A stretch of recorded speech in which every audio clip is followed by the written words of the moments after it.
मुंबई में हुआ है एक बड़ा हादसा। वहां एक 4 मंजिला इमारत गिरने से घाटकोपर में 8 लोगों की मौत हो गई।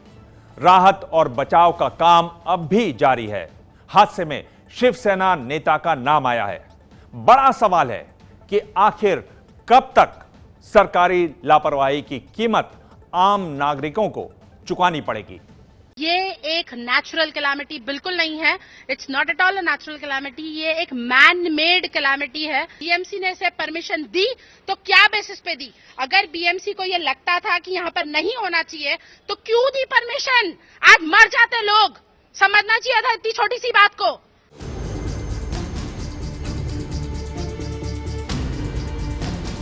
विनीता का यह बयान ढेरों सवाल पूछ रहा है। यह हादसा देश के सबसे रईस नगर निगम बीएमसी में हुआ है। यह हादसा देश की आर्थिक राजधानी कहे जाने वाली माय नगरी मुंबई में हुआ है। ये तस्वीरें जो सवाल खड़ा कर रही हैं, उससे न तो बीएमसी की सत्ता में बैठी शिवसेना मुंह छिपा सकती है और न ही महाराष्ट्र सरकार अपनी जिम्मेदारी से बच सकती है।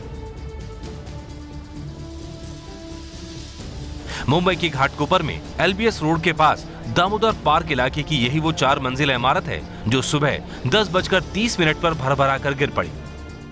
चिल्ला रहे थे लोग, इसलिए घर से बाहर आई। अंदर लोग बोल रहे नीचे आओ, बिल्डिंग गिरने वाली है। और मैं चौथे माले वाली ने देखा भी, नीचे आओ बोली, वो दरवाजे तक आई होगी, इतने में हिलने को चालू हो गए। तो मैं भी उधर ऐसे 12 से 13 जख्मी लोगों को अस्पताल में भर्ती कराया गया है। चूंकि यह राहत और बचाव कार्य तेजी से चल रहा है और राहत बचाव कार्य रात भर चलता रहेगा, ऐसे पर अनुमान जताया जा रहा है कि घायलों की संख्या और मृतकों की संख्या में बढ़ोतरी हो सकती है। आप देख सकते हैं किस प्रकार से कोशिश की जा रही है कि किसी तरह से मलबे को हटाया जाए, साथ ही साथ किसी दीवार में छेद करके भीतर तक जाया जाए और देखा जाए कि क्या कोई सुरक्षित है। जानकारी मिल रही है कि कुछ लोग मलबे के भीतर दबे हैं जो कि सुरक्षित हैं और कोशिश है कि उन्हें सुरक्षित बाहर निकाला जाए, उन तक ऑक्सीजन पहुंचाया जाए, उन्हें नींबू पानी तक उपलब्ध कराया गया है। घंटों की मेहनत के बाद 16 लोगों को मलबे से निकाल लिया गया, लेकिन उन लोगों का क्या जिनके परिजन इस लापरवाही की भेंट चढ़ गए। जनता भी समझती है कि गलती किसकी है, किसकी लापरवाही है। इसलिए जब देश के सबसे रईस निगम के मेयर विश्वनाथ पांडुरंग महादेश्वर पहुंचे तो जनता के गुस्से का उन्हें सामना करना पड़ा। हॉस्पिटल का पिलर का काम चल रहा था, इसके लिए जो है ये घटना हुई है।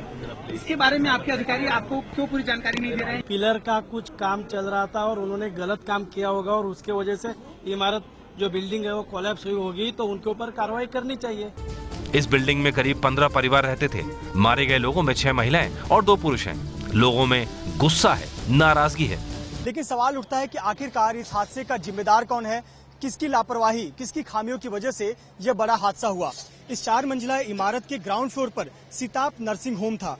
यह सिताप नर्सिंग होम सुनील सिताप का था। सुनील सिताप शिवसेना के नेता हैं। बताया जा रहा है कि इस इमारत के ग्राउंड फ्लोर पर जो सिताप नर्सिंग होम था, इस नर्सिंग होम को तोड़कर इसमें मरम्मत का काम कर इसे गेस्ट हाउस में तब्दील किया जा रहा था, जिसके लिए इमारत से छेड़छाड़ की गई थी, इमारत के पिलर में छेड़छाड़ की गई थी। शिवसेना के उम्मीदवार यहाँ पे सुनील सिताप है, जिनकी ये प्रॉपर्टी थी। ग्राउंड फ्लोर में उनकी हॉस्पिटल वो चला रहे थे और हॉस्पिटल चलाने के बाद आज वो गेस्ट हाउस चलाने जा रहे थे। तो ये सारी जिम्मेदारी सुनील सिताप की है। उनके ऊपर मनुष्य वध का केस होना चाहिए, उनको अरेस्ट करना चाहिए, इसे हमारी मांग है। मामले की जांच के आदेश तो दे दिए गए हैं, लेकिन क्या इस कार्रवाई से मारे गए लोगों की जान की भरपाई हो पाएगी? ये है एबीपी न्यूज, आपको रखे आगे।